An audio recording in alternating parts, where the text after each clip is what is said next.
After my own sister caused my death, my ex-boyfriend married her, and they had a daughter to remember me. They took my parents to my grave and had me forgive my sister for all her wrongdoings. I floated above, laughing scornfully. Then, I was reborn. Reborn during a dinner between our two families. I looked at the half glass of orange juice I was holding, and a familiar voice brought me back from my days. Don't make that face. With so many dishes, why do you have to fight Lucy for that abalone? I looked up and saw my mother's face showing displeasure, and my memories suddenly hit me. One for each person. I'm just eating my share. How is that me fighting her?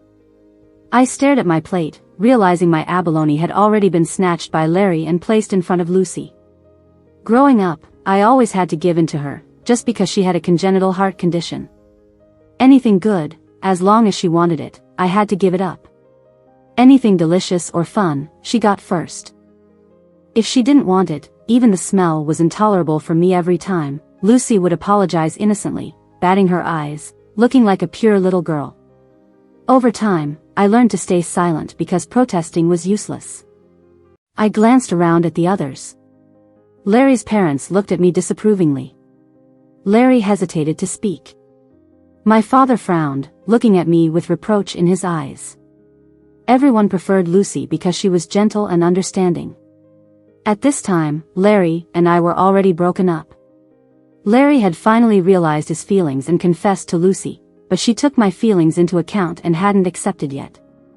I didn't want to come to this family dinner, but in my previous life, my parents' reasoning wore me down until I agreed. It must have been Nina who ate it. Lucy hastily tried to pass the plate back to me. Larry's mother held her hand down calmly. Nina, today Larry's treating us, so he should decide who gets to eat it, right? Both families had dinner together every year, taking turns to treat one another. Lucy's smile faded, replaced by an awkward expression. Larry's mother patted her hand reassuringly. My mother showed impatience. Enough already. If you want abalone so badly, just pay for another serving yourself. My father tugged at my mother's sleeve. The child knows she's wrong. He turned to me. Nina, you're an adult now. You should act responsibly. Larry's father tried to mediate by placing a piece of mushroom and bok choy on my plate. It's the new year, let's all be happy. This mushroom and bok choy is pretty good. Nina, try some. I smiled and nodded. Thank you, uncle. I didn't like bok choy, neither did Lucy, but my parents did. To them, it didn't matter if I liked it or not. I had to clean up what Lucy didn't want. If I refused, I'd be scolded for wasting food. But there was a time when I forced myself to eat it and ended up throwing up at the dinner table, so they finally stopped forcing me. Larry's mother, trying to be fair, also picked some vegetables for me. Nina, sorry if I was too harsh earlier, but remember, you're an adult now and can't be so willful. I smiled and nodded, glancing at my watch. There was still an hour and a half left of this meal. In my past life, I stayed until the end, feeling wronged, and found out that everyone's phone was broken except mine, so I had to pay the bill. Can I be dumb twice? Timing my exit, I waited for the waiter to knock on the private room door. I immediately grabbed my stomach, pretending I needed to use the restroom. They didn't suspect anything except Lucy seemed really concerned, asking if I was okay. I glanced at the half-eaten second abalone on her plate, smiled, and said I was fine, just needed the restroom. I had only brought my phone, so I left easily. Once at the restaurant entrance, the car I had called beforehand was waiting. I got in, blocked everyone's contacts, and left it to Larry since he was the one treating anyway. At my parents' neighborhood, I told the driver to wait, then headed straight to the study.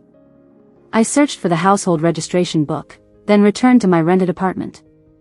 Luckily, I wasn't completely brainless in my last life. When my parents turned my room into Lucy's study, I rented a place. I remember the feeling of seeing all my stuff dumped in a tiny north-facing room. Cold, trembling with rage. I fought hard but always lost because they believed that as long as Lucy was happy, I could sacrifice anything. Disheartened, I realized I no longer had a place in the family. I opened a real estate website and found the house I remembered from my previous life, sending a message to the contact listed. This time, I was much earlier. The house shouldn't be snatched away. On the agreed day to see the house, I arrived at the spot to meet the owner and the agent on time. The agent arrived early and kept talking about the house's benefits. I wanted to deal quickly, but also left room for negotiation by acting nonchalant. After all, saving money is still important. Sorry I'm late, is this Ms. Nina? I turned with a smile to greet a voice I found both pleasant and familiar. But my smile froze when I saw who it was. Can someone tell me why the owner looks just like my current boss, Mike? And I called in sick today to be here. The real estate agent noticed that Mike and I knew each other and got even friendlier, probably thinking this deal had a good chance of closing. I awkwardly greeted Mike, thinking that I might sign the contract today and lose my job tomorrow. But after visiting the property, I was even more convinced that it was a great house. So, I shamelessly showed my interest in buying, despite Mike's warm smile. To my surprise, Mike was willing to lower the price by another 10%. This was an unexpected delight for me, and I didn't hesitate to sign the contract right on the spot. After the agent left, I hurriedly apologized to Mike. Sorry, I didn't mean to skip work. It's just that the house is so good, and the price is right. I couldn't resist. Mike smiled slightly. No worries, I skipped work too. I couldn't help but think to myself, you're the big boss. Can you really understand the situation of workers like us? Nina, it's lunchtime. Do you want to grab a bite with me? Mike asked. Honestly, I didn't really want to entertain my boss outside work hours, but since he gave me a good deal, I had no choice. Sure, you can just call me Nina, I replied with a beaming smile. Alright, and you can call me Mike when we're not at work, he said. I visibly hesitated. Mike laughed, if you call me boss, it feels like I'm working 24/7, and that's not good for my mental state. Reluctantly, I agreed to his request. I had planned to treat Mike to a meal since he offered me such a discount. But the restaurant he took me to was a well-regarded and expensive one, so I silently swallowed my intent to pay. While waiting for the food, I couldn't help but ask, why did you give me a 10% discount? I still couldn't bring myself to call him by his name directly. Because you were straightforward, Mike said as he poured tea into my cup. I rarely handle buying or selling houses myself. The one time I did, it left me with a bad experience. Rarely handle it? His assets must be more extensive than I thought. I started feeling reassured. Mike smiled warmly, using the communal chopsticks to give me some of the signature dish. After the meal, he offered to drive me home. Embarrassed to bother him further, I was about to refuse when I heard familiar voices at the entrance. Nina. Nina. Hearing these voices made me frown. I hadn't planned to avoid them forever, but running into Larry and Lucy so soon was a bit unfortunate. Lucy quickly walked over and grabbed my hand. Nina, do you know how worried we've been these past few days? You blocked us, and we couldn't reach you. Lucy glanced at Mike beside me. Even if some elders said something to you that day, you shouldn't have left without a word. Just because you didn't get to eat one dish, was it worth throwing such a big fit? You weren't like this before. A few waiters in the lobby started to glance our way. Larry instantly quieted down. He was a well-known pianist both domestically and internationally, with quite a following. He usually disguised himself when going out to avoid being recognized, and he chose less crowded places for meals. He lowered his voice and said to me, "Come with us to a private room." I ignored him and turned to Mike. "Boss, shall we leave?" Mike nodded but hesitated, giving me a glance before following me out. Surprisingly, those two didn't stay to eat but followed us to the nearby underground parking lot with few people around. Larry became bolder. He grabbed my hand directly. I frowned and loudly asked, "What do you want to do?" Larry had a stern expression. "Take you to see John and the others." Lucy stepped in front of Mike, who was trying to intervene. "Are you Nina's boss? Please don't get involved, this is just between us and her." "If it's between you and her, then I believe she has the right to decide whether I can get involved," Mike said, passing by Lucy and walking towards me. Larry held onto my hand tightly, Larry, you play the piano with this hand, right? If you don't want to continue playing, I can help you with that. With that, I raised my phone, aiming it at his hand that was grabbing me. Larry was genuinely afraid of his hand being damaged. Panic flashed in his eyes, and he instinctively let go, looking at me in disbelief. He must have been shocked. During our relationship, I valued his hand more than he did. Even a minor bruise would make me frantic. Thinking back, I realized how foolish I had been. Not wanting to deal with them anymore, I turned to Mike and said, "Could you drive me home, Mike?" Mike smiled, "Follow me." My face felt warm, and I quickly followed him. Lucy tried to stop me. "Nina, don't be like this. Do you know what happened after you left that day? It's not just about them not having money to pay the bill." Lucy said, "There was an emergency. Larry and I couldn't use our phones, and our parents didn't know how to pay electronically." I found it amusing. How is that my problem? I barely ate that day. Should I really be expected to pay? If anything, you should have paid. Lucy bit her lip. My phone was out of battery.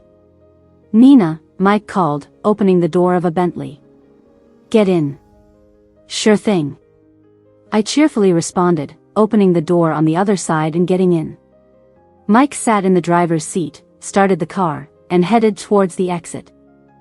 I saw from the rearview mirror that the two wanted to stop the car, but Lucy suddenly clutched her chest and wavered, causing Larry to hold her immediately. Is this a heart attack? I wondered about its authenticity since my good sister's heart wasn't in great shape. Yet, I doubted this small incident would trigger it. Mike dropped me at the entrance of my apartment complex. I bid him farewell. "Thanks, sorry for the scene today." "Don't worry about it, everyone has their complicated situations." I unbuckled my seatbelt, reaching for the door handle to get out. "Please, wait." I felt a little surprised and stopped as he said, "Actually, I need your help with something. I was going to call you tonight, but what a coincidence, it turns out you're the buyer of the house." I knew there was no free lunch. The favor was waiting for me here, after all. But since I did get the favor, I might as well hear him out. It turns out he wants me to work overtime. I didn't want to at first, but since I had skipped work earlier, and he had a good attitude and offered great overtime benefits, I agreed. He also mentioned that the previous assistant had resigned, and the position was open for me. I was even happier. Working hard at your career is the real deal. No love? Then eat more bread. After the house transfer, I planned to find some time to change my residence registration. Mike immediately approved me for half a day off and even told me to stay safe on the road. With such a considerate boss, I couldn't help but feel profoundly grateful from the bottom of my heart. As I was nearing the police station, I received a call from an unfamiliar number. After meeting those two people that day, I hadn't been harassed again, which made me let my guard down. So when I heard my father's voice on the phone, I was taken aback.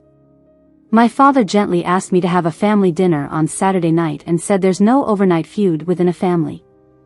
It hit me that they were looking for me to be a scapegoat in my past life. A friend of my father's borrowed his car for some errands. That person was unreliable, and I advised my father to refuse.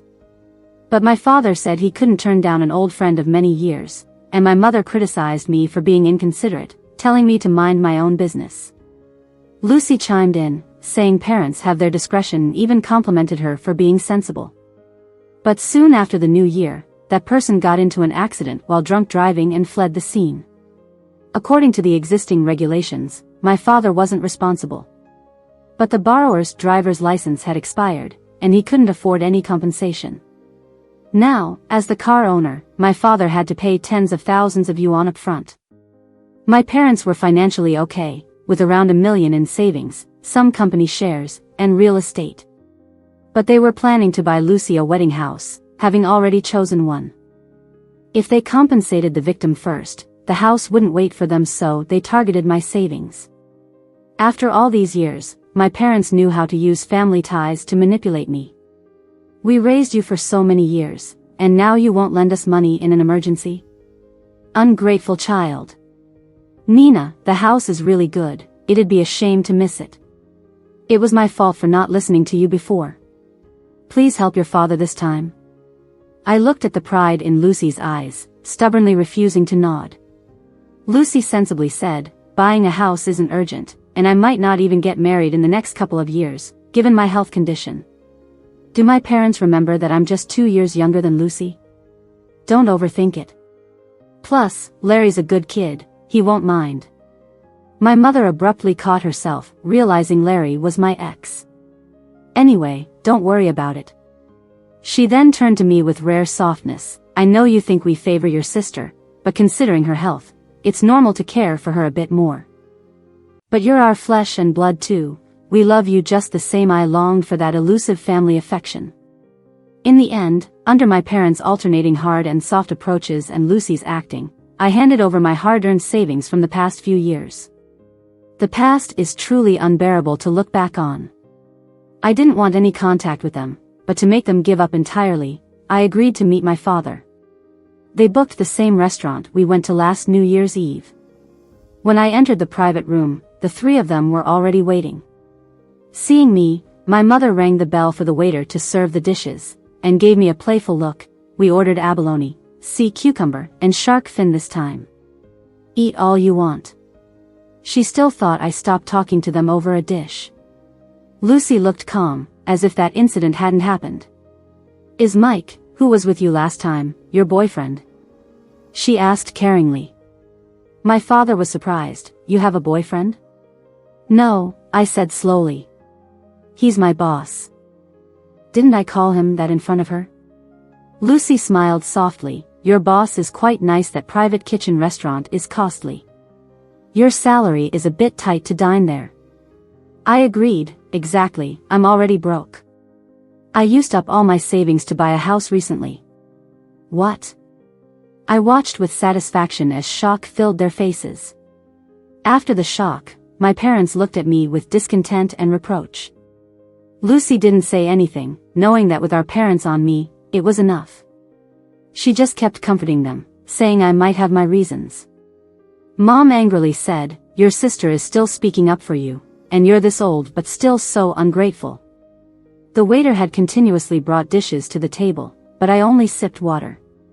Because you told me the family's money is for my sister, and I have to rely on myself and not to come to you. So, I figured it was okay to decide for myself. Father, looking disappointed, said, why separate family matters like that? I admit, we've favored your sister a bit in material aspects, but our love for you both is the same. I guess biased parents like to self-comfort and self-deceive. Say it enough, and they even believe it themselves. How much do you have left now? Mom, likely knowing an emotional approach wouldn't work, asked directly. I have nothing left, only a couple of thousand for living expenses, I said calmly. In truth, I had several thousand saved up after the down payment. Mom suppressed her anger. A couple of thousand? You didn't think to save more? What if you need money? We won't have any for you. I smiled, for instance. Mom instantly fell silent. Lucy looked at our parents and said, Mom, Dad, tell Nina. She's also part of the family. Dad sighed heavily, then began to complain. Just like in my previous life, it was his friend who borrowed the car and then ran away after the accident. Now he's got no money to be responsible. Dad sighed deeply and said that the victim threatened to create a scene at his school if they didn't get compensation. He finished speaking, looking at me with a troubled face and a hint of expectation. Why is he looking at me? I don't have any money either. I sighed as well. Dad still had some pride left and couldn't bring himself to directly ask me for money, so he kept hemming and hawing. Lucy, who had been quietly eating her food, acted like the considerate daughter she was known for and asked me to come up with a solution. I laughed and said, can't we use the savings we have at home? Mom knitted her brows and was about to say something, but Dad gestured for her to stop. Seeing this, Lucy felt guilty and said, it's all my fault. Mom and Dad talked about buying me a wedding house, but I don't even know if I'll get married. How about we don't buy it? Mom hugged Lucy lovingly and said, don't say that. We absolutely have to buy that house. Such a good house at such a low price. Where else could we find that? I shrugged. There's nothing I can do, Nina. I know this puts you in a tough spot, but could you borrow some money from your colleagues or friends? You know, with mom and dad's age and status, they can't really go around borrowing money. Lucy was really pushing it. University professors and company execs can't borrow money, right? The people I know are all on the same level. Who can just pull out tens of thousands of dollars? The three of them fell silent. It wasn't because they suddenly felt guilty or sympathetic, but because they knew I was telling the truth. Emotional blackmail could only go so far when you needed tens of thousands of dollars. But Lucy wasn't one to give up on causing trouble. Nina, can't you ask your boss to lend you some money? I answered bluntly, no. What did you say? Mom looked really angry. I sneered, how am I supposed to borrow money from my boss? And how would I pay it back? How about my mortgage? Who told you to move out? You can rent out your new place and move back home, just work hard and pay your boss back. Why would I give up a spacious apartment to live in a storage room? I stood up and said, let's not stay in touch anymore. The three of them looked shocked, maybe not expecting me to finally refuse to be their doormat. Dad, who had treated me relatively decently, also changed his tone upon hearing this. You want to cut ties with us? Don't forget, the law requires you to provide for us in our old age.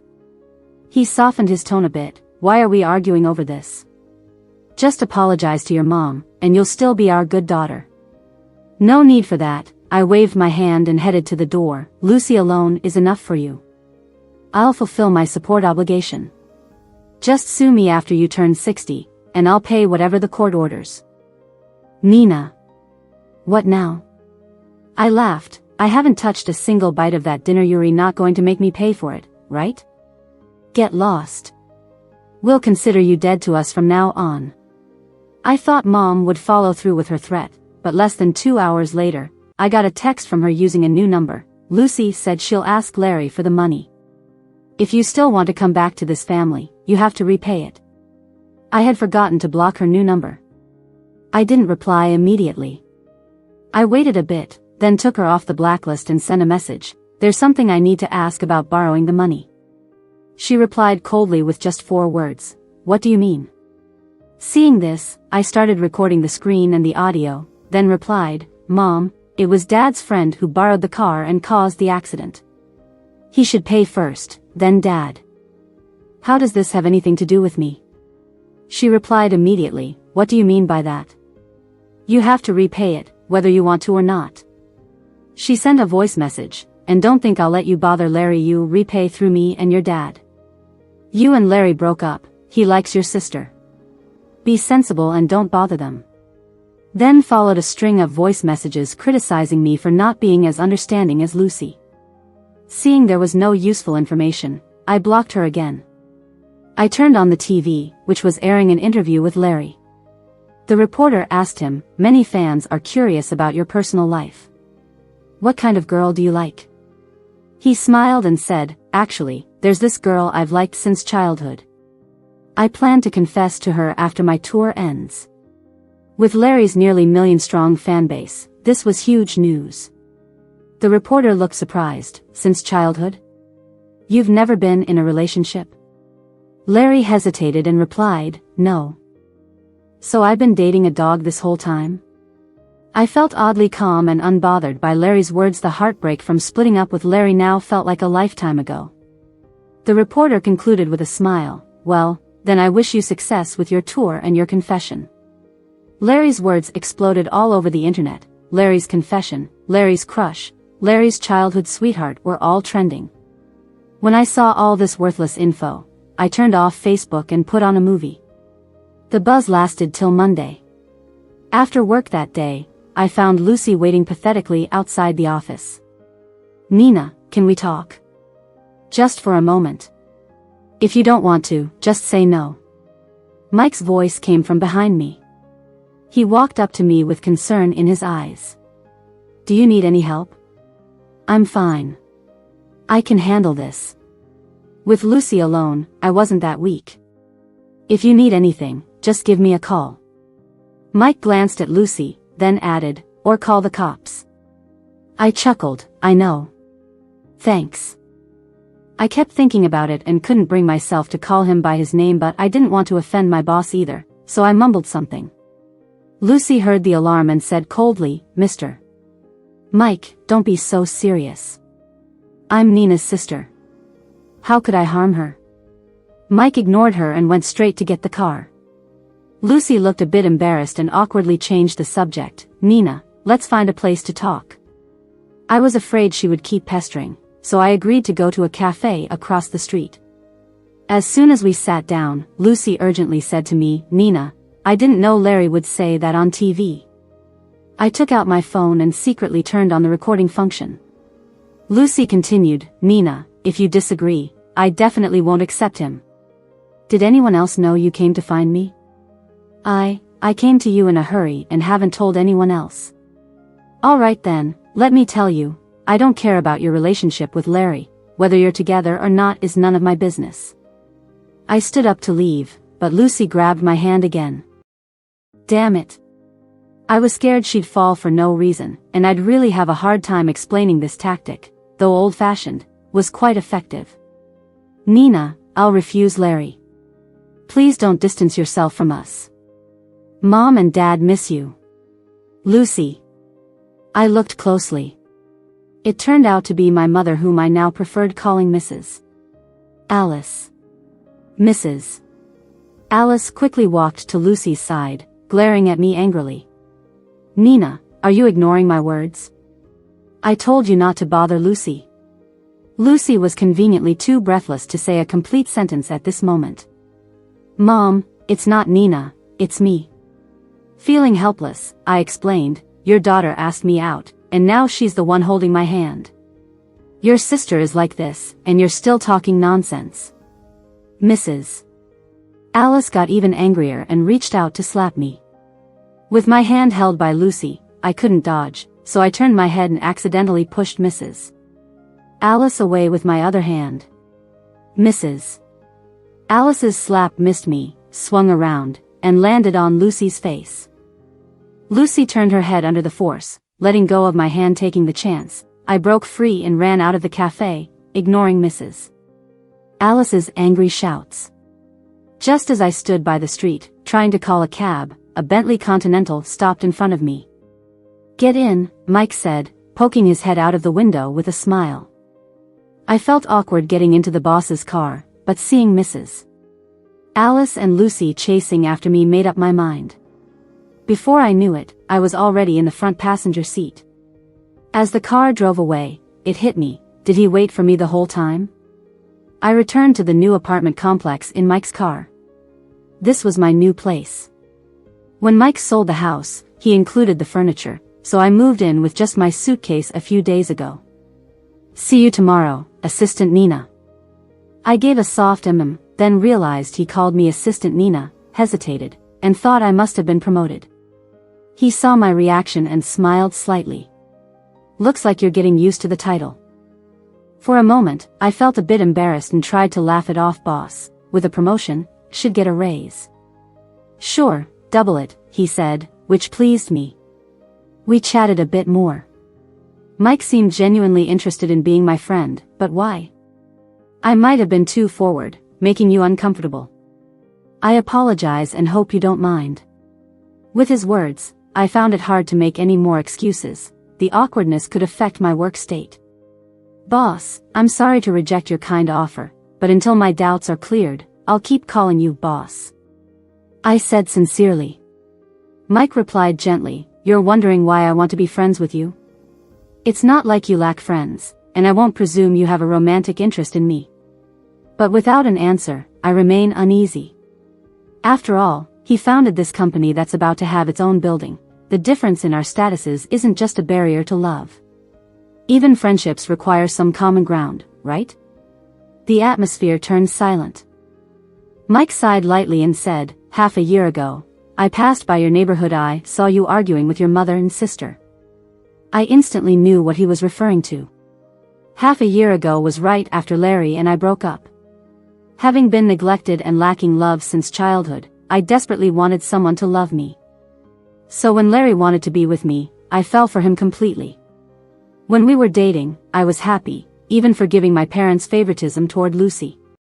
Until one day, Larry told me he realized he truly loved Lucy and only saw me as a sister. He couldn't lie to me anymore. I don't remember my exact feelings that day, only that I went mad, yelling at Lucy and trying to hit her. Lucy claimed she knew nothing, and my parents defended her. My mother scolded me, saying Lucy and Larry were meant to be, while I was merely the mistress interfering between them. Unable to bear it, I ran out of the house. Lucy chased me, crying and promising she'd never be with Larry. Perhaps my state at that time scared my mother, who for once softened her tone, blaming Larry and asking me not to hold it against Lucy. I truly believed Lucy's innocence then and was moved by my mother's rare softness, so I painfully digested it all by myself. I didn't expect that Lucy, who had been taking my stuff since childhood, wouldn't know about this. And if my mom really thought it was Larry's fault, then why would she support him and Lucy being together? Did Mike see what happened that day? You want to be friends with me because of this? I don't get it. I have a distant cousin. Her parents only favor her brother, even though they can afford it. She can't even apply for student loans. She works hard to pay for herself and her sister's tuition, and she got into a car accident one day because she was too exhausted. Another car accident, huh? I'm so sorry to hear that. Mike said sadly, she was too proud, and didn't feel close enough to our family to ask for help. Is this transference? I felt awkward. I already have a job and can take care of myself, I know. Generally, I don't want to bother others for minor issues. Actually, the day we bought the house, I saw you were nervous, and I thought calling your name might ease your tension. That made me even more nervous. And that day, after having a meal together, I saw your sister Anne. That must be your ex-boyfriend, right? Seeing how you interacted with them, plus you taking time off work to finalize the purchase, I figured things might still be rough with your family. So, I helped you out twice. But it seems to have added extra stress for you. Looking back, Mike never really interfered with my personal life. Maybe he was just being kind. So, was I overthinking it? I felt even more awkward. But to say we have nothing in common isn't accurate. Curious, I asked, boss, what do you mean? For example, I think your sister isn't very nice. You think so too, right? I couldn't help but laugh. What if the problem was actually me? Mike calmly said, I'll still trust my instincts. He looked at me, Assistant Jane. If you're still not comfortable, you can address me however you prefer. And if you need help with anything, come directly to me. Consider it me wanting my team to focus on work without personal issues. I could feel his sincerity, so I replied eagerly, thank you, boss. I will. Good. By the way, do you have plans for Sunday? Do I need to work overtime on Sunday again? No plans for now. The boss seems nice, I can work overtime. Mike told me his plan, and I was a bit surprised after hearing it. That would be a big help, I said. No problem, but I don't have much experience. Don't worry, she's very well behaved. This overtime is special. I started preparing for it when I got home. During a break, I noticed Larry sent a message from a new number.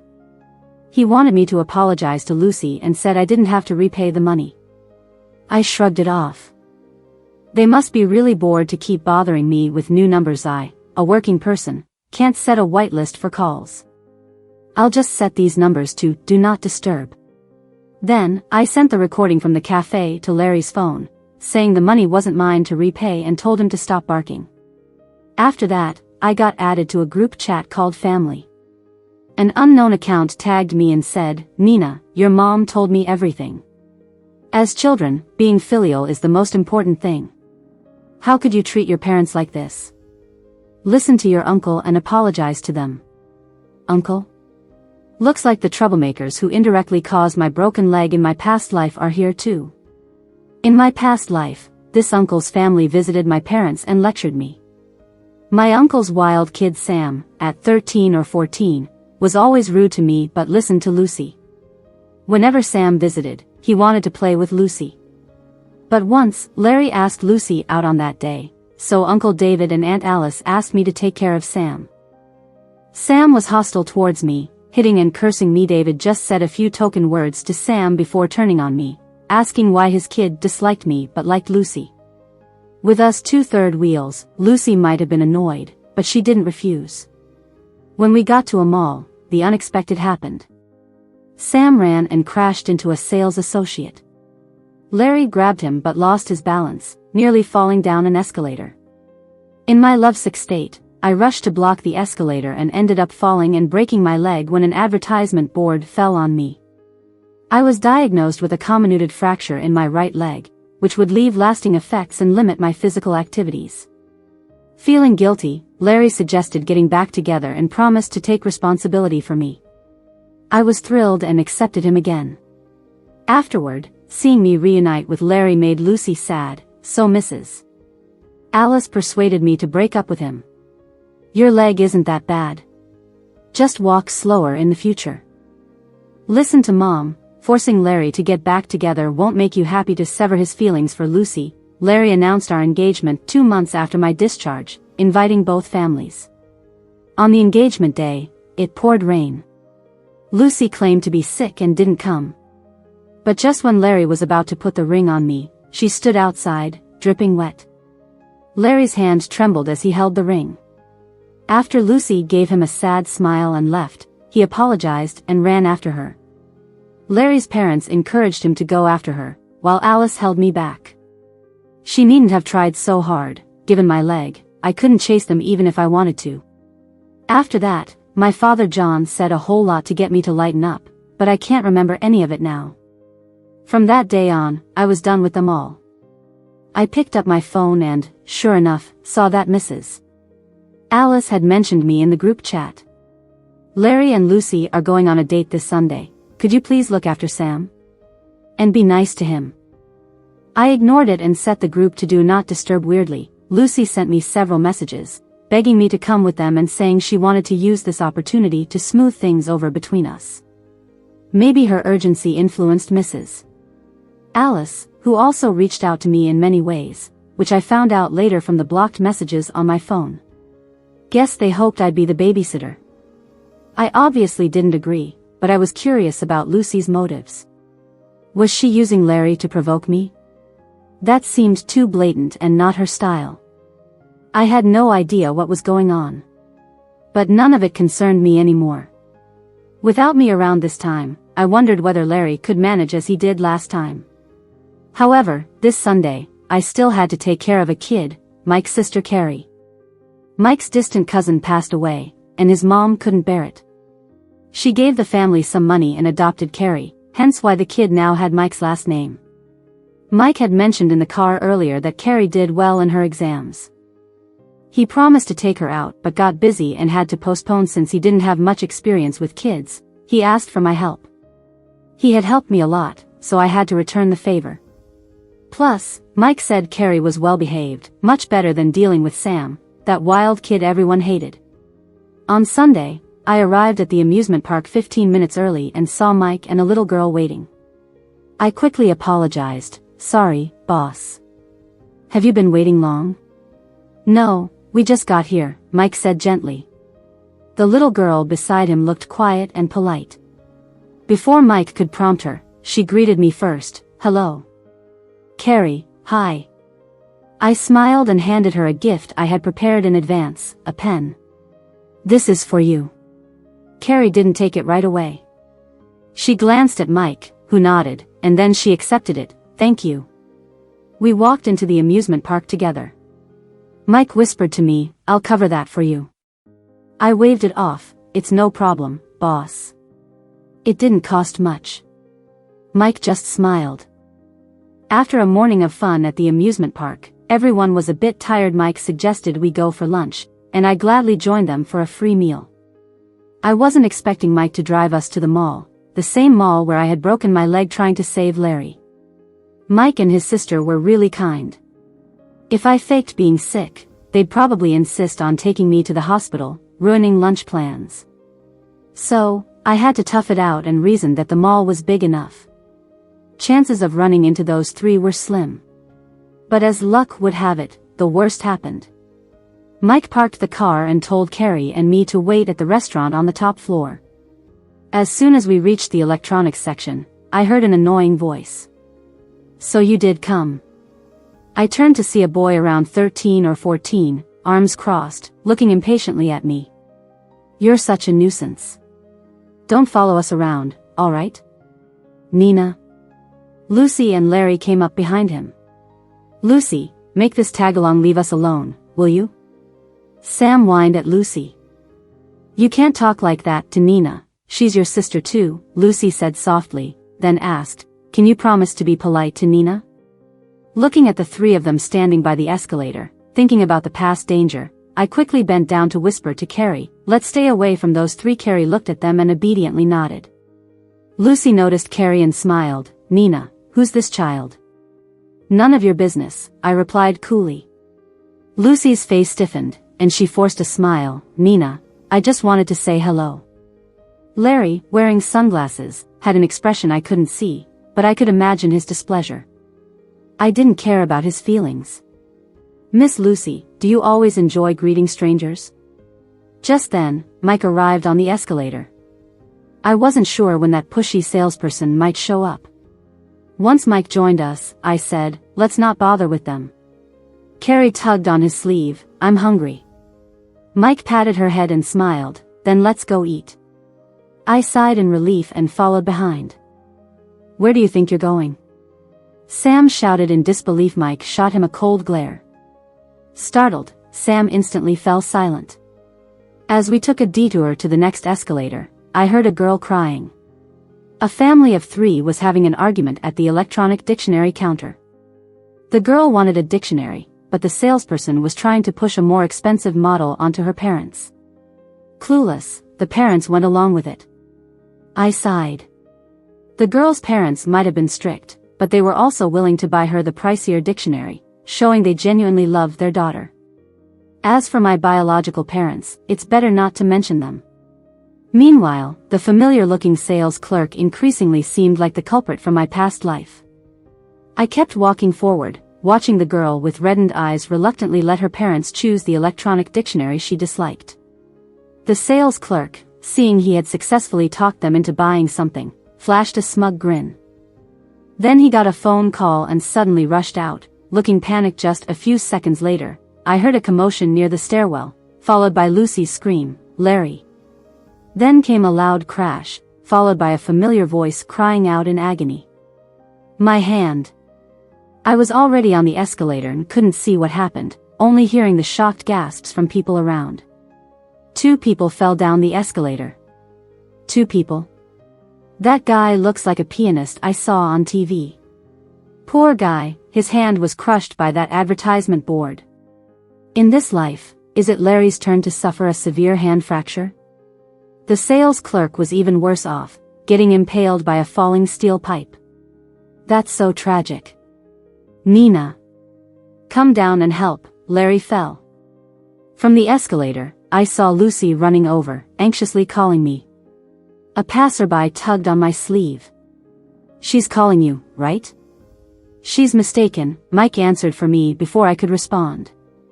The passerby didn't say anything else. As the escalator moved up, Lucy disappeared from my view. Mike noticed my frown and asked, "Are you worried about them?" I shook my head. "No, just thinking about their misery makes me lose my appetite." I glanced at Carrie, wondering if it was inappropriate to talk this way in front of a child. Mike seemed to read my mind and told Carrie, "Those people were mean to Nina." Carrie then said, "Then Nina shouldn't be nice to them either." What a considerate child. We reached the top floor restaurant. Thanks to Mike, I had a luxurious lunch. After the meal, our plan was to take Carrie to a movie. Carrie was really excited and wouldn't stop talking about it. Thinking about her past, I couldn't help but sigh. It's good this kid met someone who could help. Mike softly said, "My mother did it not just because she felt bad for the child, but maybe also because she could relate." Seeing my surprise, Mike lightly smiled. "My mom also had a brother." "I see." Just as we stepped out of the building, Mike got a phone call. After listening for a moment, his expression changed. He turned to me after hanging up. Sorry, Nina, something came up at the company. I'll have to trouble you to handle a personal matter for me. Even though I felt that, as his assistant, should be dealing with business matters, the boss clearly thought this personal task was more suitable for me. Sure, boss. What do you need me to do? My mom went to the hospital this morning. I need you to check on her for me. I nodded, not asking further questions. He gave me the hospital address and room number. I was surprised to see it was the same hospital Lucy frequented for checkups. Mike wanted me to take Carrie home first, but when Carrie heard about her mom, she insisted on coming to the hospital too. After thinking it over, Mike entrusted her to me. I bought some lilies and apples nearby, hailed a cab, and headed straight to the hospital. Then I ran into John and Lucas at the hospital. John's face darkened as soon as he saw me. What are you doing here? Lucas wasn't any friendlier, though he stayed silent. Looks like Larry was brought here for treatment. I didn't want to say much to them either, so I just planned to find the room. John said sternly, your sister was so upset because of you that she ended up hospitalized. Don't bother her. Go home and reflect. Lucy is hospitalized too. Thinking about Mike's earlier words, his mother's heart condition might mean she was in the same room as Lucy. Carrie pulled my sleeve and pointed to the ward building ahead. That's building 1, but we need to go to building 2. I was glad not to see Lucy, but if Mrs. Alice was there, who knows what unpleasant things she'd say to me. Turning around with Carrie, I heard John shout after me. Where are you going? I reluctantly stopped and turned back. I'm here to see someone else, not Lucy or Larry. You. John turned red with anger. Just then, a doctor approached John to discuss Lucy's condition, while Larry's father Lucas answered a call from his wife Mary, probably about Larry's unstable emotions. Taking the opportunity, Carrie and I quickly slipped away. On the way, Carrie asked, who were those 2 uncles? They seemed very mean. The one who yelled at me is my dad, and the one giving me a dirty look is my ex-boyfriend's dad. Your brother is the man you met earlier wearing sunglasses. I wondered if I'd overcomplicated things, but Carrie simply said, I think Nina's ex-boyfriend isn't as good as my brother. I was surprised. Carrie seemed 2 to 3 years younger than Sam but knew so much. I quickly explained, your brother and I are just boss and assistant. But Nina, you went on a date with him on your day off. I came out to accompany you. Talking and walking, we reached the room. I was startled to see it was a VIP room.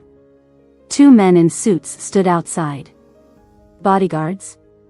It was my first time seeing something like this. I nervously approached. The bodyguards recognized us and said, you must be Nina. Mike told us you'd come. Before I could react, one of them opened the door, and I walked in dazedly. The VIP room was spacious and luxurious, with an elegant middle-aged woman lying on the bed. This must be Mike's mother. Trying to think how to address her, I suddenly realized she looked familiar. Isn't she the legendary businesswoman Maria? When she was young, her husband cheated on her. She resolutely divorced him and raised her child alone while founding T Group. Now, the company is among the top 10 in the country. So, Mike is the heir to T Group? Why did he start his own business then? There were a few others in the hospital room, probably her personal assistants, there to take care of her. I handed the items to the others in the room. Maria greeted me with a smile. You must be Nina, right? Thanks for the trouble. Come, have a seat. She instructed someone to bring 2 chairs over to the bedside. Carrie and I sat down. Maria smiled and said, just like Mike said, Nina, you're too reserved. Just call me Auntie. I didn't argue with her and politely agreed, Auntie. Maria was very pleased and said, thank you for looking after Carrie today. I quickly waved my hand. No, I was the one who benefited from all the fun. Carrie, feeling a bit anxious, asked, Mom, how are you feeling? Maria gently stroked Carrie's head. Mom is fine. She held my hand and said, Auntie is in the hospital now. It's our first meeting, and I couldn't prepare anything for you. I hope you don't mind. I was taken aback. No, there's no need for that. She interrupted me with a beaming smile. Yes, it's necessary. Once everything settles, Auntie will take you out for a meal. We seem to have some connection, after all. I was so scared that I stammered. Auntie, I'm just your son's subordinate. You're really making me uneasy. And what kind of connection do we have? After chatting for a while, I noticed Maria looked a bit tired and quickly suggested, Auntie, do you need to rest for a bit? Maria noticed my concern and smiled. I'm okay, just a bit tired, especially after dealing with some matters today. Her smile faded slightly as she said this. Just then, a phone rang in the room. One of the assistants handed the phone over. It's Mr. Mike's call. Maria took the call, exchanged a few words, and after hanging up, she smiled. Mike will be here soon to take you back. We stayed for a little longer until Maria seemed quite tired. As I checked the time and saw Mike was about to arrive, I decided to take Carrie and leave. As soon as we stepped out of building 2, I heard a familiar, annoying voice. Auntie, there she is. Larry got hurt today, and Lucy is upset, but she ignored them and left with a strange man. I turned to see Mrs.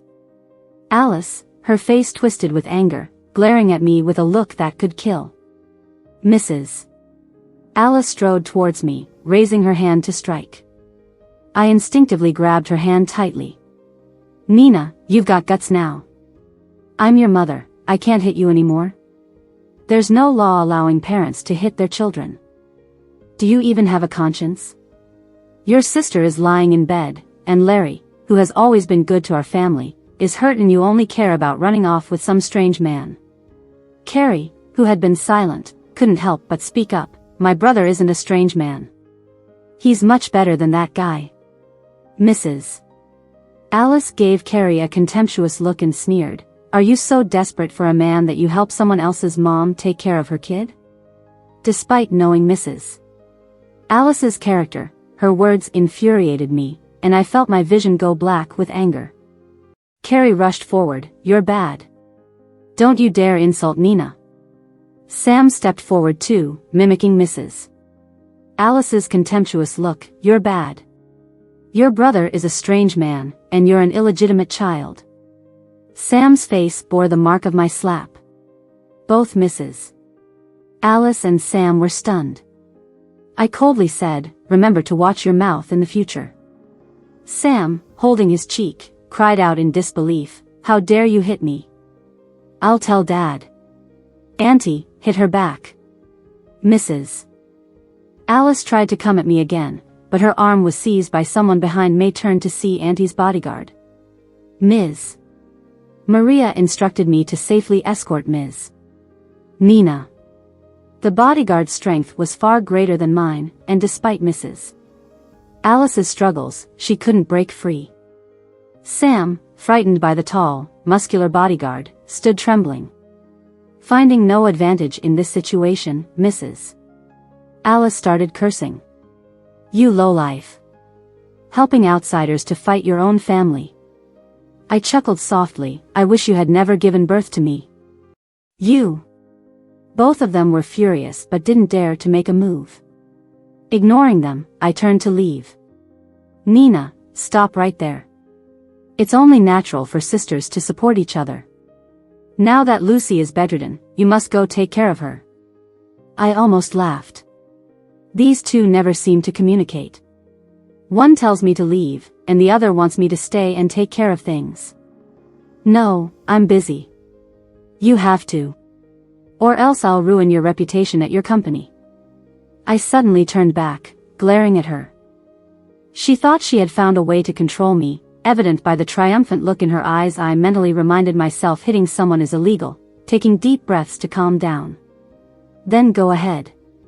This is really what I wanted to say, but why did it come out in a man's voice?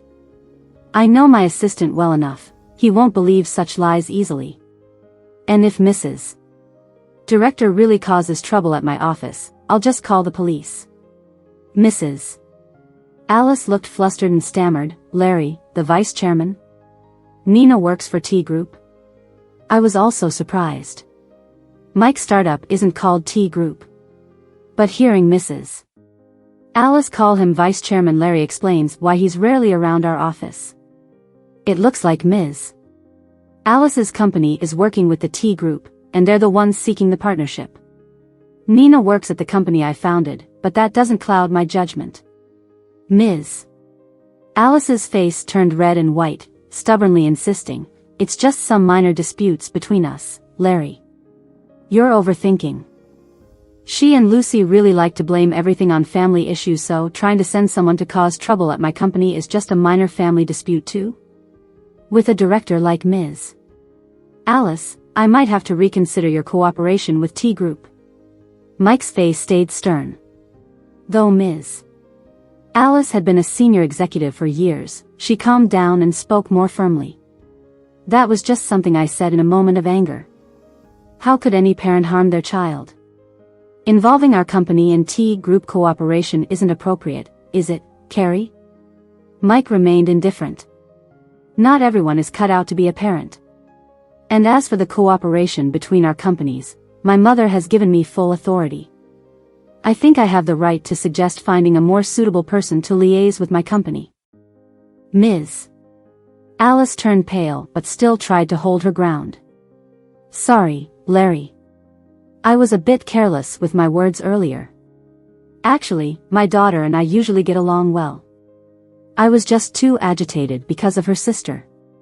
As she talked, she kept giving me side-eye signals, trying to get me to speak up for her. You're lying. Just now, you were cursing Nina out for not having a man. Carrie loudly retorted, don't work with her.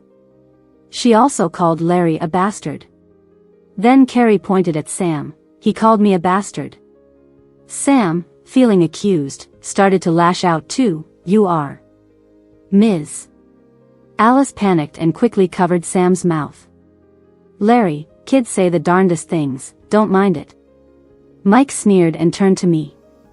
I'll take you guys home now. Ms.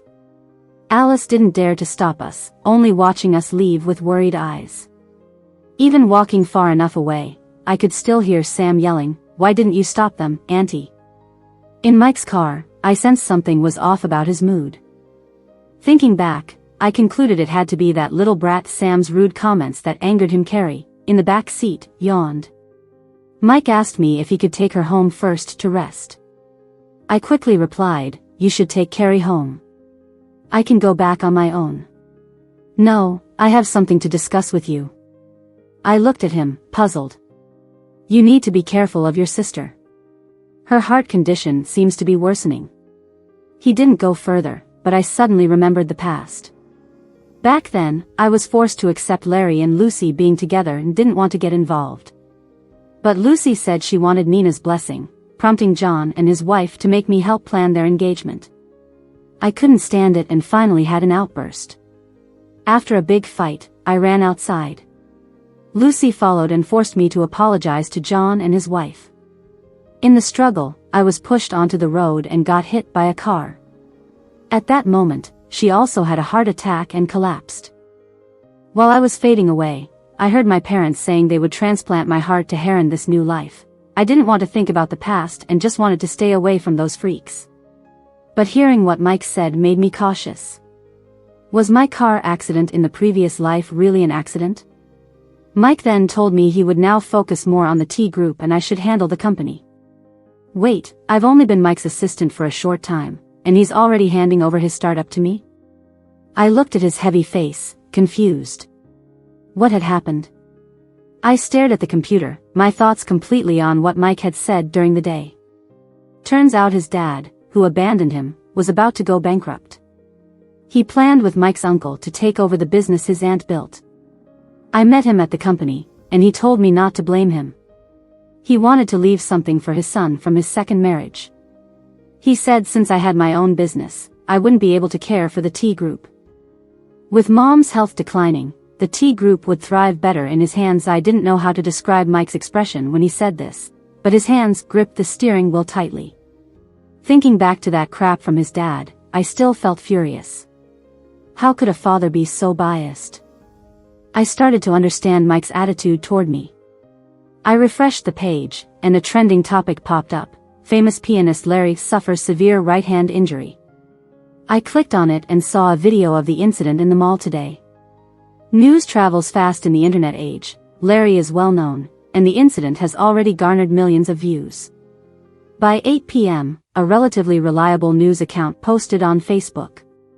They contacted Larry's studio, which confirmed he was injured.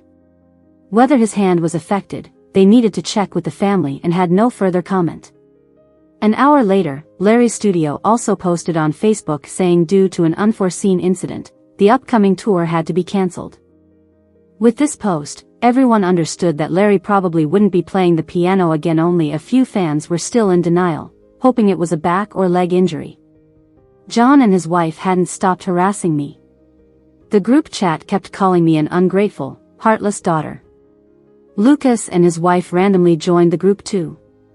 They didn't curse as harshly but still blamed me for being cold and vindictive. Luckily, I had set it to do not disturb and only checked it for laughs. Comparing to their matters, work was more important. To help me get up to speed with my new role quickly, Mike brought in his good college friend, Gary. Gary had a master's degree from a prestigious foreign university and had just resigned from his previous company, so he accepted the invitation to assist me. The next day, after Mike finished discussing our tasks in the conference room, Gary extended his hand with a smile and said, "Looking forward to working with you." I almost spat out my tea, replying, "Mr. Gary, you're too kind." Mike coughed twice. "You can call him Assistant Gary." Gary exaggeratedly exclaimed, "We were good buddies in college, and now I'm Assistant Gary." He then turned to tease me, "What made you choose this startup company when you were job hunting?" Was it Mike's face? I started coughing violently. Mike replied sternly, "Nina is very capable. Gary, don't scare her away."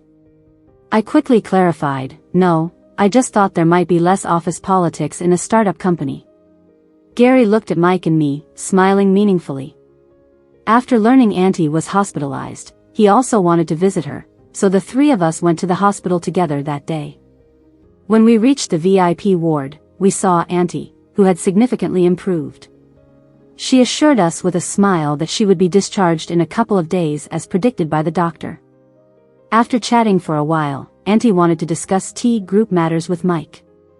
Since Gary and I aren't from T group, we said goodbye and left.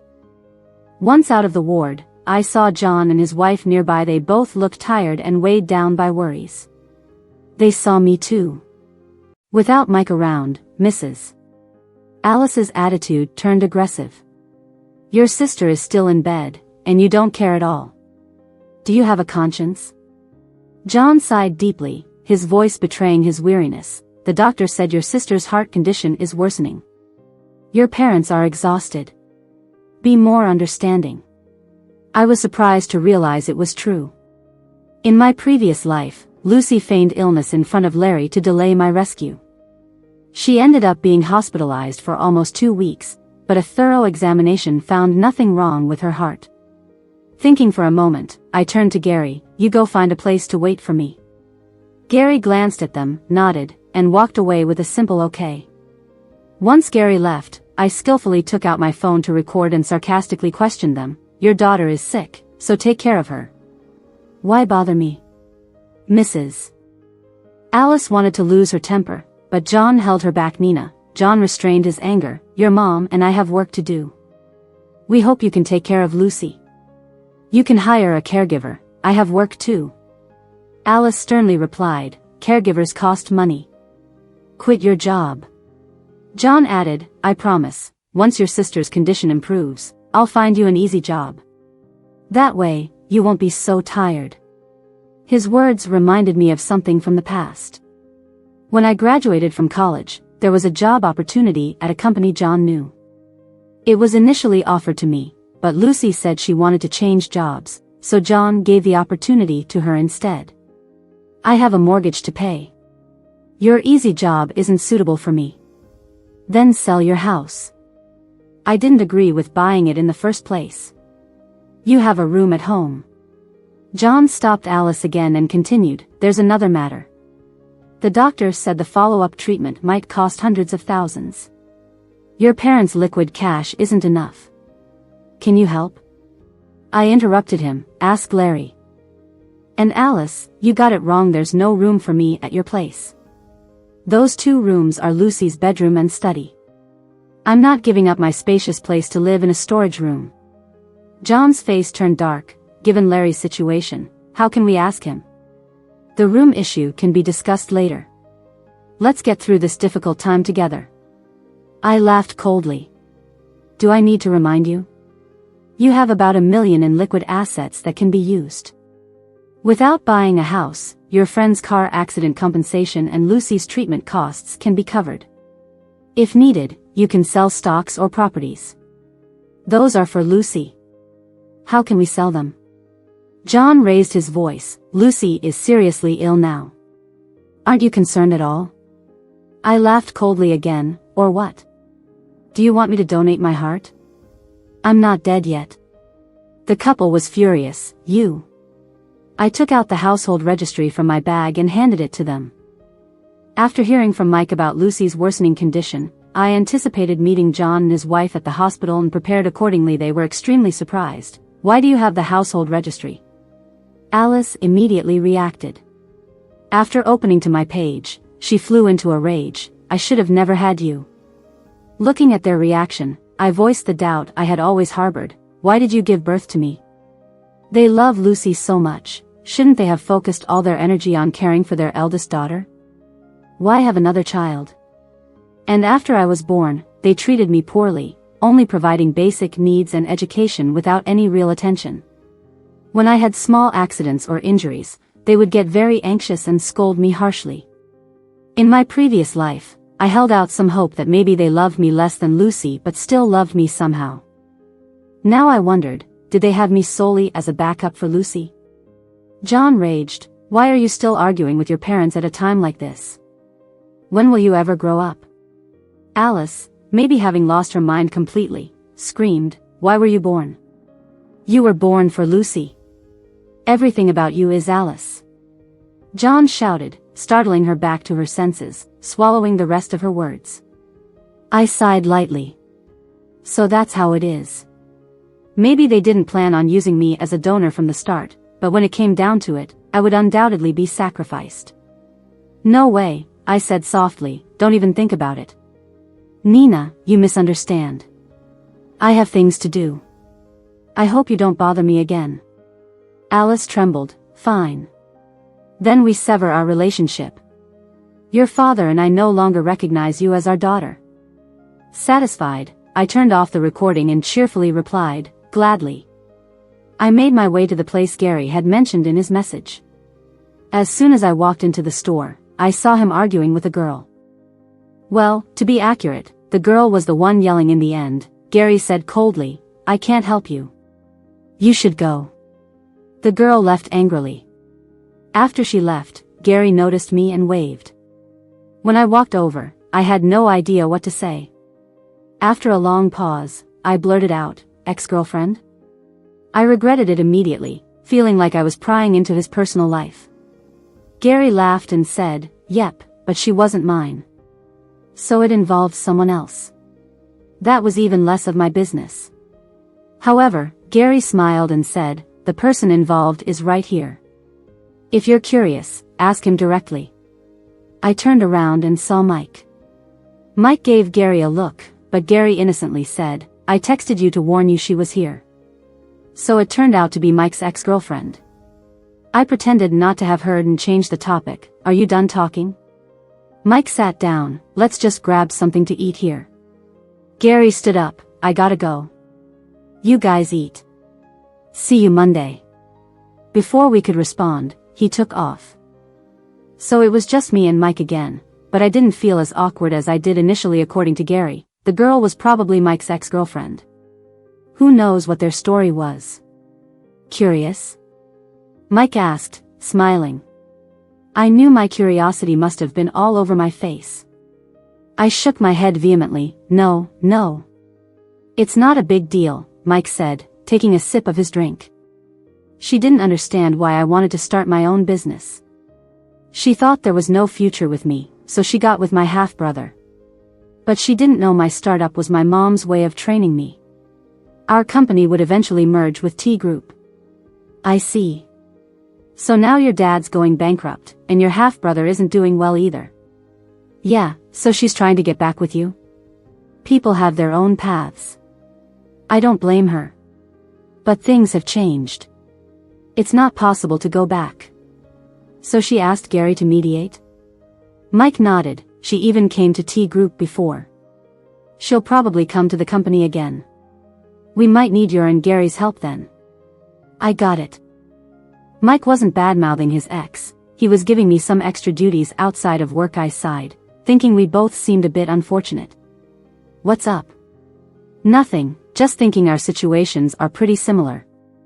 I realized right away I shouldn't have said that and shut my mouth. Feeling awkward, I wondered why I said that to my boss. But then I got a sudden flash of insight and looked him in the eye. So, is that why you're keen on being friends with me? Mike nodded softly. After knowing your situation, I couldn't help but think of my mom, Carrie, and myself. When he mentioned Auntie, I remembered her saying we were destined to meet. What destiny? I couldn't see any connection except for having Nina in our names. I voiced my confusion. He smiled. Actually, I first noticed you because your name is also Nina. So when I saw you arguing with your family in the neighborhood, I paid more attention. And then you found out I was also an unloved kid. Never thought I'd use that to land a big-shot friend. I smiled. Boss, you said we could use first names outside of work. Still valid? Mike laughed. Of course. I grinned. It's gonna be a tough time. Remember to give me a raise later, Mike. I expected Mandy to come back quickly after hitting a wall with Gary. To my surprise, she hadn't shown up for half a month. At least, not that I saw. Maybe she was blocking people at T Group or had moved on. I hoped it was the latter. John and his wife hadn't been around either, probably busy with the car accident compensation and Lucy's treatment. Online rumors about Larry's condition were dying down too. Auntie was recovering well. One day, Mike picked her up from the hospital and then called me into his office. I thought it was about work, but it turned out to be about Lucy. Lucy's condition was really bad. After several consultations, the doctors weren't optimistic.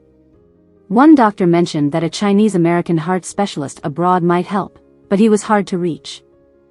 John and his wife had some social standing but couldn't connect with that expert. However, Andy happened to be old friends with him. Seeing Mike picking up Auntie, they approached him for help. Shocked, I asked, how did they know about this? Mike laughed. The expert mentioned his social connections in an interview years ago. They probably found that out while researching.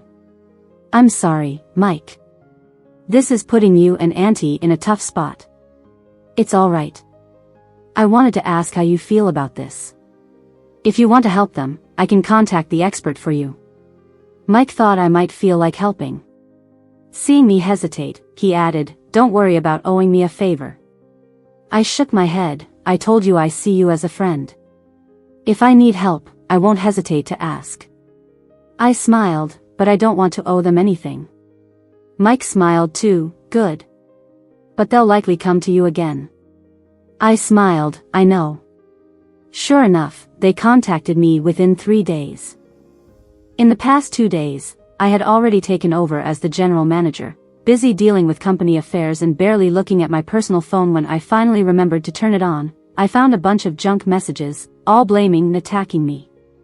Nina, I'm begging you, please talk to your boss. You wouldn't just stand by while your family is in danger, would you? I won't bother about you hitting Sam for now. We'll discuss who's right and wrong later. Right now, your sister's condition is urgent. You don't want your parents to have to bury their own child, right? What did you say to her? She won't listen to anything. Let me tell you, Nina, even if something happens to Lucy, your dad and I will donate all our assets. You won't get a penny. Nina, Lucas has watched you grow up. Take my advice, don't be stubborn. Lucas doesn't blame you for what happened to Larry.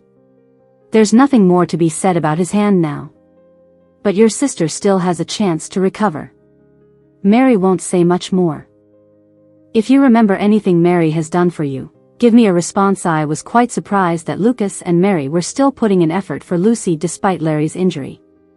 I thought they wouldn't care since Larry's hand seems beyond saving, but apparently, they do. According to some online gossip, they even plan to sue that sales clerk. I looked up that heart disease expert and found that his hospital is also famous for orthopedics. So that's their hope for their son's career. It's true, parents everywhere share the same love. I found Mary's words quite ridiculous, so I replied to her first. What exactly is Mary referring to? The group chat exploded again, with both insults and advice flooding in. Nina, are you pretending not to know the past? Do you not remember the gifts I brought for you and Lucy, or taking you two out to play? I only remember you always bringing gifts for Lucy and taking her out. I'm not bringing up the past, but don't try to use it to make me owe you any favors now. I continued replying to others. The expert isn't retired yet. Do you know how many favors and much money it takes to bring someone from abroad? I really don't have the face to ask my boss for help. How much money?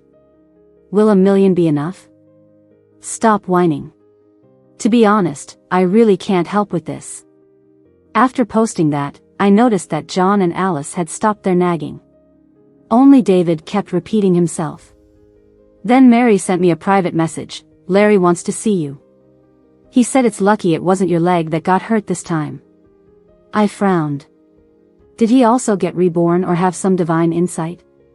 Out of curiosity, I agreed to meet Larry at the hospital. When I saw Larry again, he was lying on the bed. His bruises and minor back fracture from the fall had already healed, but his crucial hand was still bandaged tightly. He looked withered and no longer the radiant young talent he once was. Upon seeing me, he skipped the small talk and got straight to the point. I had a dream. He continued describing dreams that matched exactly with my past experiences. Finally, he said, when I woke up and remembered your previous attitude, I realized, you knew something bad would happen that day at the mall, right? I neither confirmed nor denied it. So, now that I'm like this, are you satisfied? If my dreams are true, I did owe you in my previous life. Doesn't what I've gone through now make up for it? But Lucy is still your sister, after all, and she wasn't intentional in the past. He looked at me pleadingly. Your parents didn't want you to die either back then. It was because they saw hardly any hope for you, and Lucy truly couldn't wait. That's why they. Please save Lucy. So, this sorry state was all for trying to save his beloved. I felt completely calm inside, even a bit moved by his genuine feelings for Lucy. If it were anyone else but the two of them, I might have been touched enough to agree. Are you done? Then I'm leaving. Nina, are you really this heartless? Larry, I think you understand that asking for help through connections takes a lot of favors and effort. If it were as simple as just asking, I'd do it to stop Lucy's parents from bothering me anymore. But it's not, and I'm not willing to spend even a bit of effort on you. Well, don't blame me then, Nina. Ignoring his last remark, I walked out the door. As I stepped out, I bumped into a person wearing a hat. The brim was pressed low, obscuring their face, but the back seemed familiar. The figure appeared to be female, but since Lucy was still bedridden, it couldn't be her. Could it be another lover Larry found? But why did she seem familiar to me? I shook my head, losing interest in the matter. Further down, I saw John and Alice, along with Lucas and Mary, at the third-floor service desk. I walked past them toward the elevator. Alice's cold voice followed. Nina, I'm giving you one last chance. Will you ask Mike for help? We're not asking you to donate your heart. I pressed the elevator button without a word. Then don't blame Mom for forgetting any mother-daughter bond. Why do they use the exact same lines as Larry? It's so exasperating. As I exited the hospital doors, I surprisingly saw Mike's car. Get in.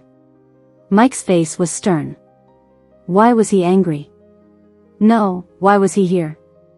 Before coming to the hospital, I'd informed Gary to call the police if he didn't hear from me in a while to avoid any accidents. Confused, I got into the car. Luckily, he soon revealed the mystery. You informed Gary but not me? He sounded exasperated. I was equally exasperated. Isn't it because Gary and I plan to work late today? You're with T Group, should I go out of my way to reach you? Then I might as well transfer him to T Group and stay at the company myself, right? I was a bit stunned, unsure of what exactly he meant by that. All the way to the company, it was quiet. As I was about to get out of the car, Mike said, "Since I'm free today, why don't I join you for a bit?" So, I waited silently for him to park and walked into the company building together. The moment we stepped in, we heard a commotion. Gary, after all, we were college classmates. Do you really have no regard for our past? Mike is single because he's waiting for me, isn't he? It sounded like a girl arguing with Gary. I walked up to see what was happening. It was Mandy from the other day. I sneaked a glance at Mike, who was frowning. Mandy, why don't you believe me? I'm telling you the truth because we're old classmates now. There's no future for you and Mike. They noticed us once Gary finished talking. Luckily, it was a day off, so hardly any employees were around except for a receptionist girl at the front desk, looking lost. Mandy, seeing Mike, her eyes turned red. Trying not to intrude, I silently moved aside. But Mike pulled me close, wrapping his arm around my shoulder. Before I could speak, I saw Mike quietly mouthing, "Help me, let me introduce you. This is my current girlfriend, Nina. Don't drag me into your messy love life."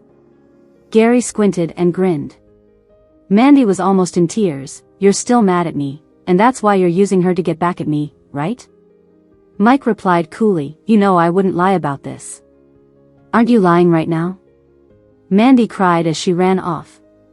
I quickly shrugged off Mike's arm and shot him an unhappy look. "I'm sorry," Mike said sincerely, "but I'll make sure to give you a promotion and a raise once this is settled. It's not about the money." After spending a while at the company, Mike left. I made an excuse about being busy and didn't see him off. After Gary saw her out, he returned to my office. I asked without hiding my annoyance, "Gary, I expected you, so why did Mike show up instead?" Gary shrugged, "Just helping a brother out." I was speechless.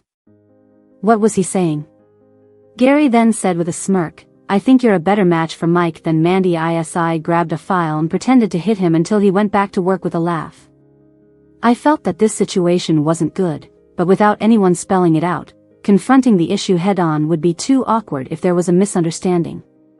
Before figuring out what to do, Mike's relatives started causing trouble. They spread rumors that T Group and his company were operating illegally, that his mom cheated back then, and that Mike was heartless, ignoring his father's bankruptcy.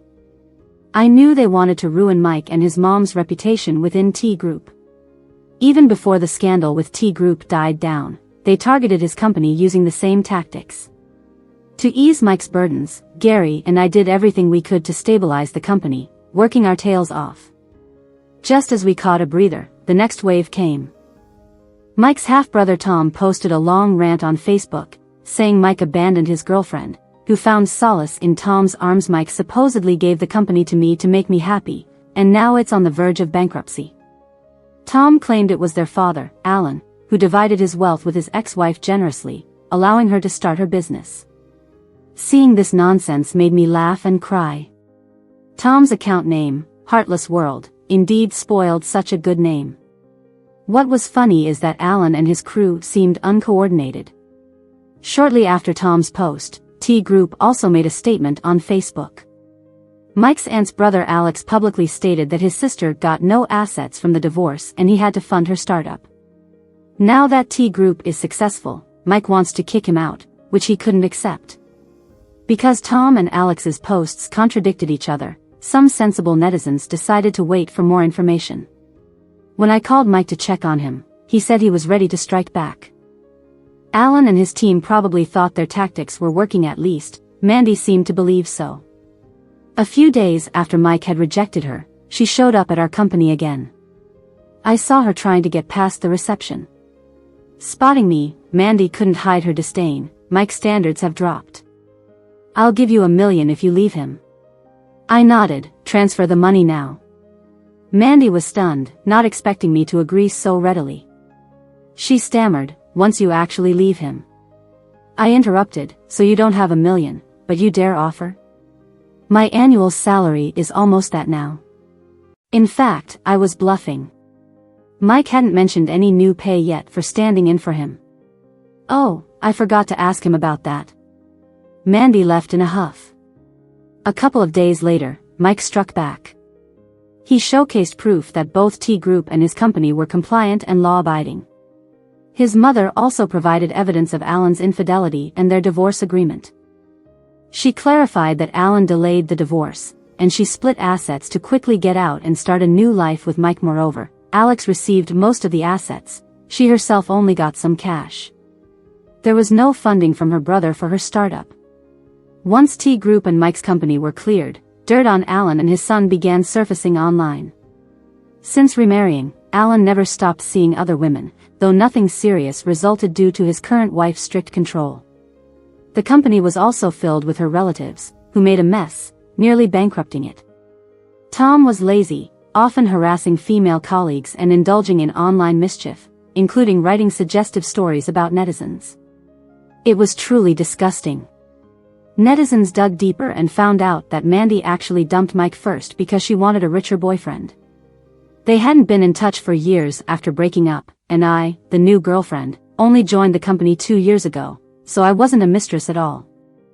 Then, the relevant authorities officially announced that Alan and his father were not only involved in tax evasion but also had ties to organized crime. They were quickly handcuffed, and the woman who had originally come between them didn't escape punishment either. Alex, who had gambled away a fortune and owed a huge debt to loan sharks, ended up selling his house. His family fled to another province to lie low. Mandy became famous because of this scandal and then settled down. As for whether she's genuinely moved on, I have no idea. Everything was going smoothly, but I couldn't shake off an uneasy feeling. Sure enough, a month later, I got a call. "Hello, Miss Nina, this is the TV program team." When I got the call, I was in a meeting with Mike and Gary. I didn't expect them to go straight to the TV station, but it was a smart move. Going on TV and adding some internet buzz would create another wave of public opinion. They were smart enough not to rush it during the peak of the first scandal. Seeing Alan's quick downfall probably made them learn their lesson. I turned on the TV in the meeting room and switched to the program channel. They were all in Lucy's hospital room. Lucy looked alright on the screen, probably because John and Alice had found some experts to extend her care. The program team must have anticipated that I wouldn't agree to be on the show, so they called me directly from the hospital room, hoping to catch me off guard. "Your sister is lying in bed, and you're ignoring your family over a little favoritism from your parents? Do you think that's right? Your sister has always been in poor health. It's natural for your parents to be a little biased toward her, isn't it?" The host's questions were sharp, and the online discussion about this issue was growing louder. Naturally, the discussion was critical of me, and the comments from netizens were getting nastier. Reading these comments, I frowned. In my previous life, I might have been infuriated by such remarks, but now I just found them irritating. "Need my help?" Mike asked with a smile. "Although, I feel like you wouldn't sit back and do nothing. You must have something planned already, right? I really need your help with this." I forwarded the sorted materials to Mike. The materials included recordings and screenshots that I had meticulously organized over time into a clear timeline. I'm not so inflexible as to not use every available resource to resolve this matter. Gary, who had nothing but disdain for John, Alice, and Lucy's behavior, was also eager to get involved. So, Mike called T Group's PR department for assistance, while Gary started looking into the background of the online trolls. Nina. After a bit of delay, the voice on the other end of the phone began to urge me. I brought the phone back to my ear. "I'm here. Are you reflecting on your actions? If you can't even appreciate your parents for a little unintentional favoritism, doesn't that make you worse than an animal?" The host's expression became increasingly harsh. Lucy, in the hospital room, anxiously reached out and shook her head at the host. The host then said, "Look at your sister. She's still trying to speak up for you, even in this state." She then instructed the camera to focus on Lucy.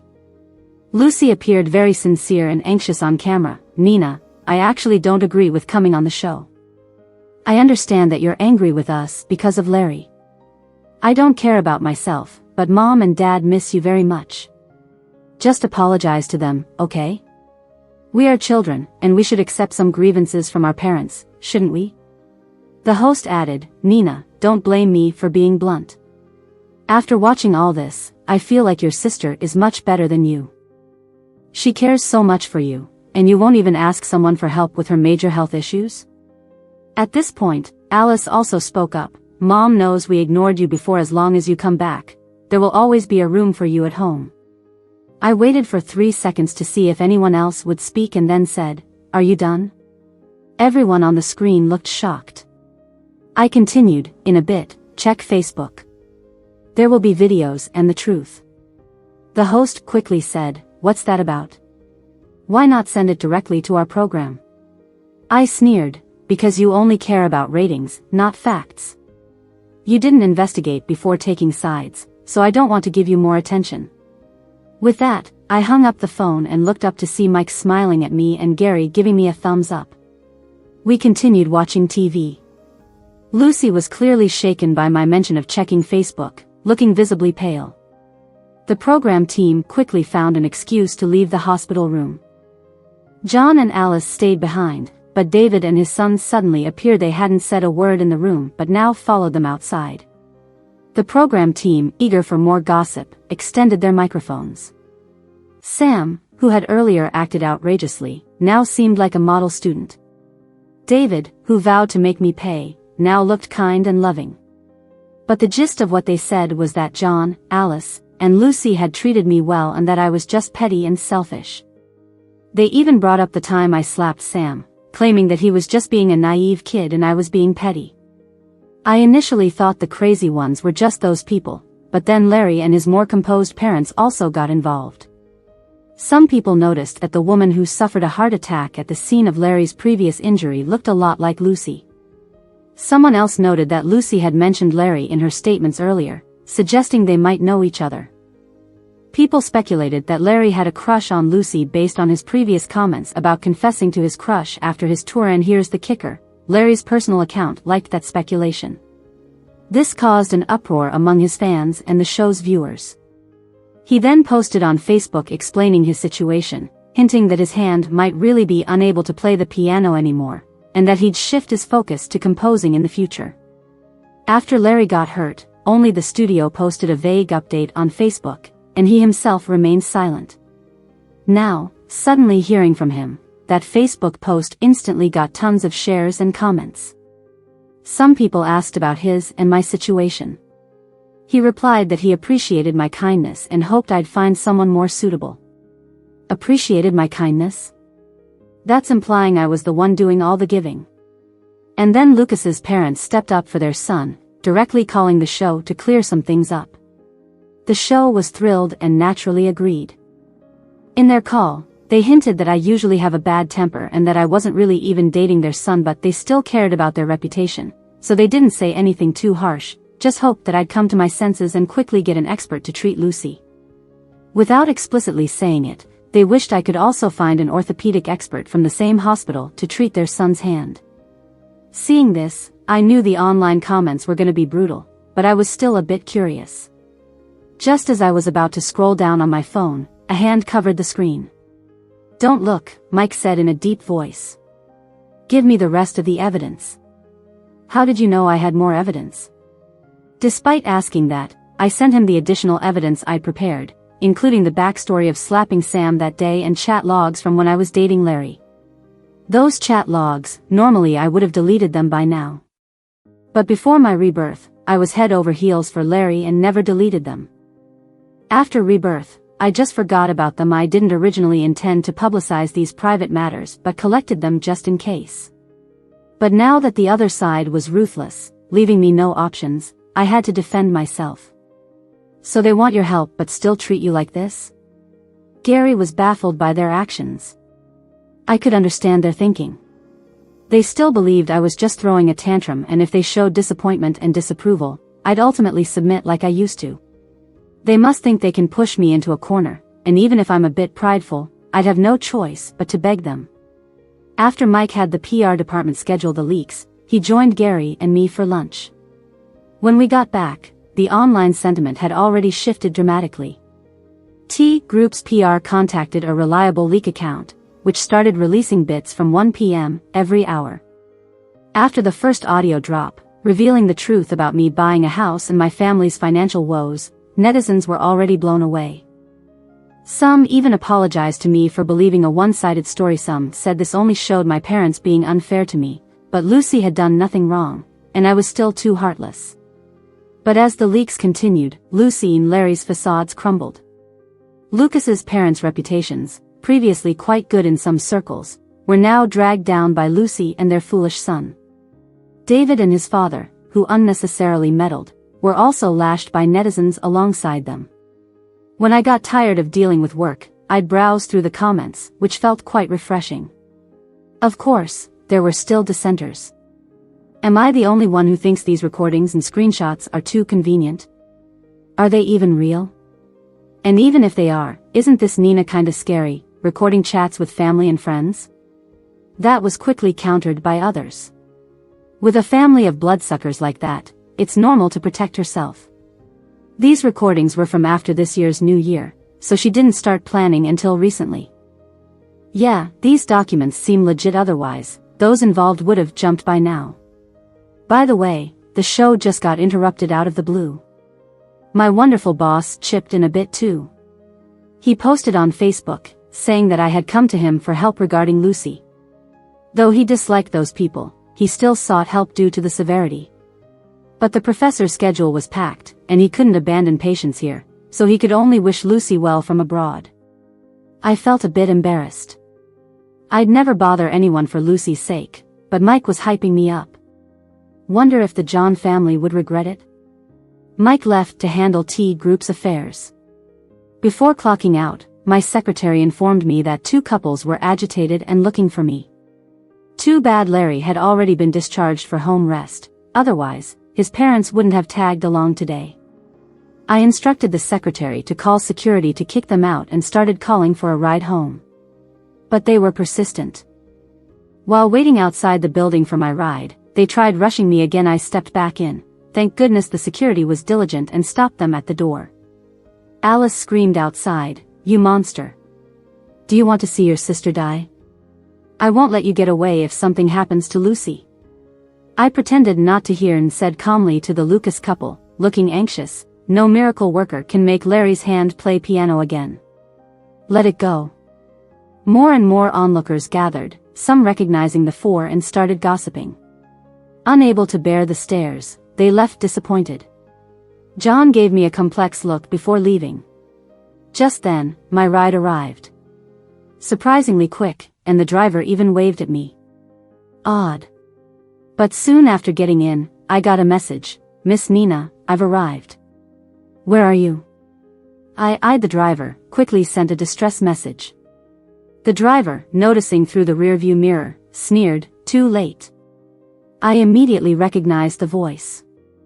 When the driver took off their sunglasses and hat, revealing a head of flowing hair, I realized, Mandy. "Blame your family for giving up on you." Mandy's eyes were full of venom, and her driving was erratic. The car speed kept increasing. I couldn't think about the strange meaning behind her words. I just wanted to figure out how to survive. "Are you driving this fast to kill us both?" The speed reduced slightly. "Who's going to die with you, a sly fox?" "Only you will die. Once you're dead, everything will be mine." She seemed delusional, yet oddly confident. "You're that sure?" "Stalling won't help, you're almost dead anyway, so I can be benevolent and tell you." Her smile grew more sinister, her face filled with craziness. "Soon, we'll reach the hospital where your sister lives. But you won't make it there, because this car will crash before that." I was shocked. "You're insane. You might die too. I have airbags. Worry about yourself." She was right. In this situation, I was the one in real danger. I regretted not paying attention to the license plate number earlier. What a mistake. Just then, a temporary checkpoint appeared up ahead. I felt a bit hopeful, but Mandy accelerated instead. Suddenly, it hit me, Mandy was alone. She had no means to threaten me. She wouldn't stop and surrender. She crashed through the barrier, and the steering wheel began to spin uncontrollably. The rear seat belts had been cut by Mandy, so I clung desperately to the car's rear handrail. Suddenly, the car slammed into the roadside guardrail. My head lurched forward, but the anticipated pain never came. With the airbag cushioning me, my last thought before losing consciousness was, Mandy's car is quite high-end. It even has airbags in the back seat. When I woke up, I was in a hospital. Mike was sitting by my bed, looking exhausted, like he'd been keeping watch for a long time. The doctor came to check on me, saying I was fine and just needed rest. I was lucky to have only minor injuries compared to my previous life. Seeing Mike's stern face, I felt a bit guilty. Why didn't you tell me when you noticed something was wrong? If it wasn't for Gary noticing something off and telling me. Calling the police was faster, right? I avoided Mike's gaze and changed the subject. Why is your ex-girlfriend like that? He looked a bit wistful. She wasn't like that before. After a while, Gary also came to see me and brought some news. Apparently, Mandy had bad luck. Her airbag didn't deploy, and she's now in a coma, likely turning into a vegetable. Mandy's car was provided by Lucy and was actually Larry's ride. No wonder it was so high-end. The familiar figure I saw outside Larry's hospital room must have been Mandy. I wondered when the three of them had gotten involved with each other. It was also clear why Lucy did what she did. No wonder she kept urging me to go to the mall with them. Her illness must have worsened, and she wanted to create an accident where there were lots of people. She probably didn't expect me to call a specialist across the sea to treat her and was directly planning on getting a heart transplant. I remembered the strange things Mandy had said and asked quietly, "Do John and his wife know about this?" The silence from Gary and Mike was my answer. I sighed. The Lucas couple was unaware but seemed to be questioned at the police station due to their frequent contact with John and his wife. On the day I was discharged, I went to see Lucy. She was on life support. John was by her side. He seemed to have overheard Alice and Lucy's plotting but didn't directly get involved. When he saw me, he opened his mouth but said nothing. I left. Because Lucy was severely ill, she remained in the hospital. Alice, however, was detained since she was healthy and involved directly. Something else happened while I was in the hospital. The Lucas couple sued the clerk who had pushed Larry down the escalator. That clerk was rushing because he got a phone call saying his wife and son had an accident. He got hurt, and his wife and son didn't make it. Desperate after receiving the court summons, he started following Larry daily, and one day pushed him in front of a big truck. Larry survived but was paralyzed, his face was disfigured. Lucas and his wife quit their teaching jobs to take care of their son full-time. 2 months later, Mike smoothly took over his mother's position, and talks of merging his company with T Group began. I officially became the general manager. I went to T Group for a meeting, and when I was leaving, Mike walked me out. "Are you really not considering it?" Suddenly, he blurted this at the T Group building entrance. Not for the next 2 or 3 years, at least. He had hinted plenty, but I still thought focusing on making money was more appealing for now. He laughed. "So I still have a chance. By the way, my mom invited you for dinner, and I said you'd come." I laughed too. "Dinner is fine, but don't mix up 2 different things. I can't respond to what you just said now." We laughed together as we walked out of the T Group building.